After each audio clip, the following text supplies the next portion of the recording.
Hi everyone, Helen Blunden here. Hope you're happy, healthy and well. It's time for a new book review today where I share some life lessons out of books that I have been reading. And I'm really delighted to talk to you today about this book. It is Make Me Famous by Maud Ventura. You may know who this French writer is. I have done a review of her first book as well. This is a translated copy into English and the translator was called Gretchen Schmidt. And Make Me Famous, if you want to read it in French, it is called Celebre. I was introduced to Maud Ventura books when I read her debut novel, My Husband, which was a page turner, and I loved it.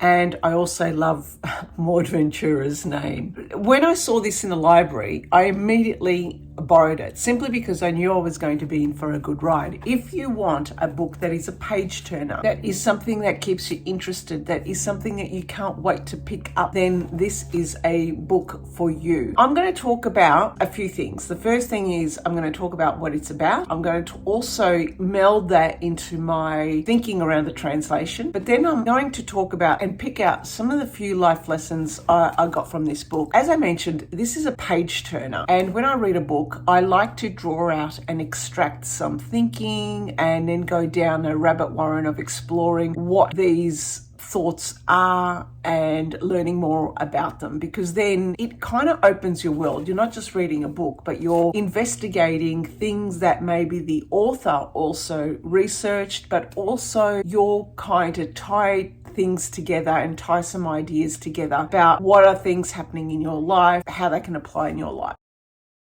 Now, this book is about the protagonist. Her name is Cleo. She starts off in the book on being on an island, on a mini break by herself, an isolated island. What she does is she starts to recall her memories, and her memories of her being a child, her memories of her parents, her memories of her friends, and we find out her life as she goes through this life of trying to build a career to become a pop star.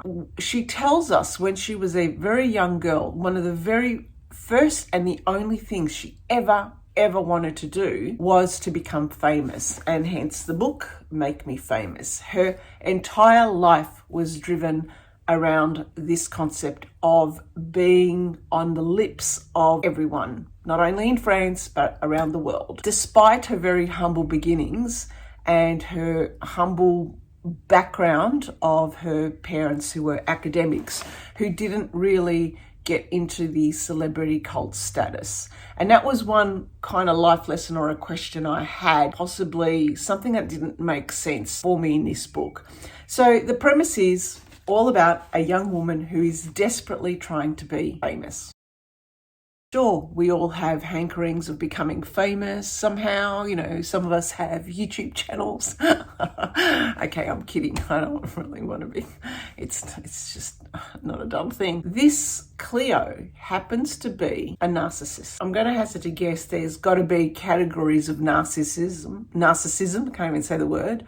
She's one of the extreme narcissistic cases. When you read this book, and you continue to read it, and the further you go into it, it does not let up. We see narcissism in all its facets, in every application of life, in every interaction with every person. We see how she sees the world and how different it is from anyone else. When I was reading the book, I thought to myself, oh my God, is this how they think? Is this how they drive their life? Is this what they do? Is this how they talk to people? Is this how they react? Where's their empathy? There's none of that. There is none of that. And it keeps going from bad to worse, and it gets worse as the story goes on. So this becomes a playbook for narcissists. It's us realizing what they think and how they think. And it's actually quite awful that someone could be so driven and ambitious in this case, and then gaslight her entire world around her, her parents as well. Unlike a true narcissist, at times she does wonder why her parents don't say things back to her. And in some cases, I thought the author actually put in some little threads of realizations where she would see people's reactions to her. She would get their feedback, but she wouldn't really understand why, but her mind would make up some really weird tangent excuse as to why they would be feeling that way, whether they are jealous of her, whether she's better than them, whether she's superior than them. So it is very interesting to get this rundown of what a narcissist thinks. Another life lesson I got from this book is this concept of Stendhal syndrome, and I had never heard of that. Chloe had extreme reactions when she saw herself in the mirror. She had these extreme emotional reactions that she was beautiful, that she was the be-all and end-all. Stendhal syndrome is something that Stendhal, the writer, came up with, where people back in the day, back in the past, would visit Europe and would go to places like Florence and be overwhelmed by the beauty in the architecture and the beauty of the artworks and the culture and the paintings there, that they will be overcome by this beauty. She had that same feeling, but of her own reflection. And so that in itself pretty much told you how much of a narcissist she was. She was overwhelmed at the beauty of her own creations. But she was the one who was overwhelmed by the beauty. Everyone else wasn't. And so this was extremely interesting for me, because at times when I create something, whether it's my knitting or crochet or some of my drawings or some of my writing, when I create something and I'm spurred to create something beautiful, what I write down, it's still shite. Or what I create, it's a mess. And I could never get that feeling of wow. And I think we've all had it in some cases, whether you might be driving down a road, you're listening to a piece of music and you just get overwhelmed by the beauty of the music, that you may have not heard of that music before. Or you might be climbing a mountain somewhere and you look at a vista and it is so mind-numbingly beautiful that you start to cry or you get emotional over it, and it is beautiful.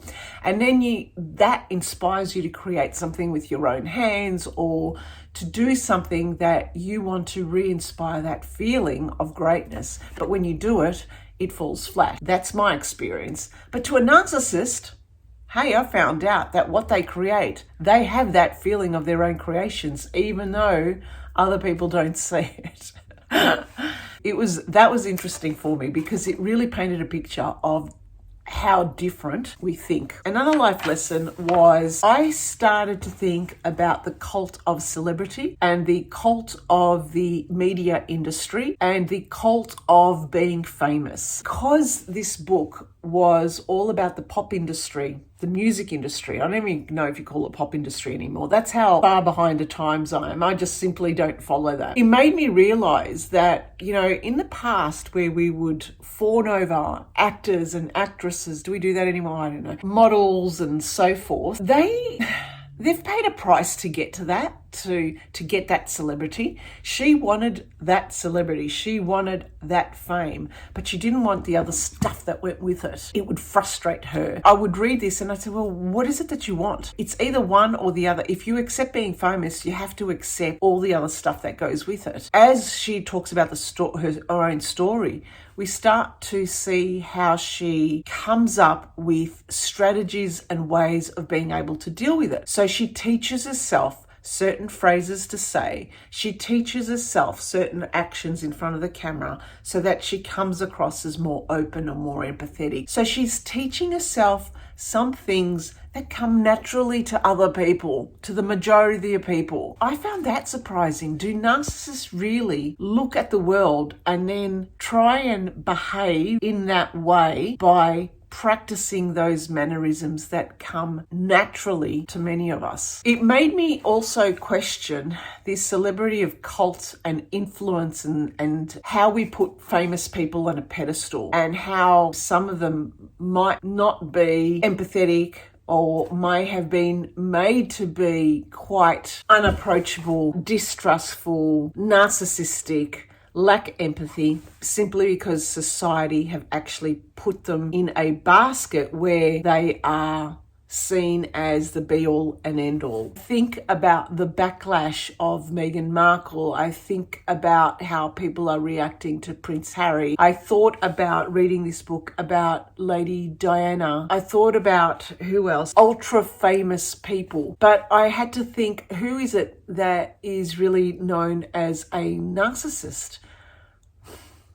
I thought about people like Harvey Weinstein. I thought about people who had very bad reputations in the industry, very famous people, and how we reacted to them before we knew what they were like. This book really points out some horrifying personality traits of narcissists, and it just makes you keep reading. There is a very big twist on the end, and I'm not going to say what that is because this is the benefit of Maud Ventura's books. It makes you think long and hard afterwards. It puts a picture in your mind about what had happened, and you had to kind of smile to yourself. At the end of the book, all I had in my head was a picture of Donald Trump in that same situation the character was in, and I just laughed. I laughed and laughed because I thought, yes, maybe that is what we need to do with narcissists. Such a fun book to read. I would highly recommend this if you want a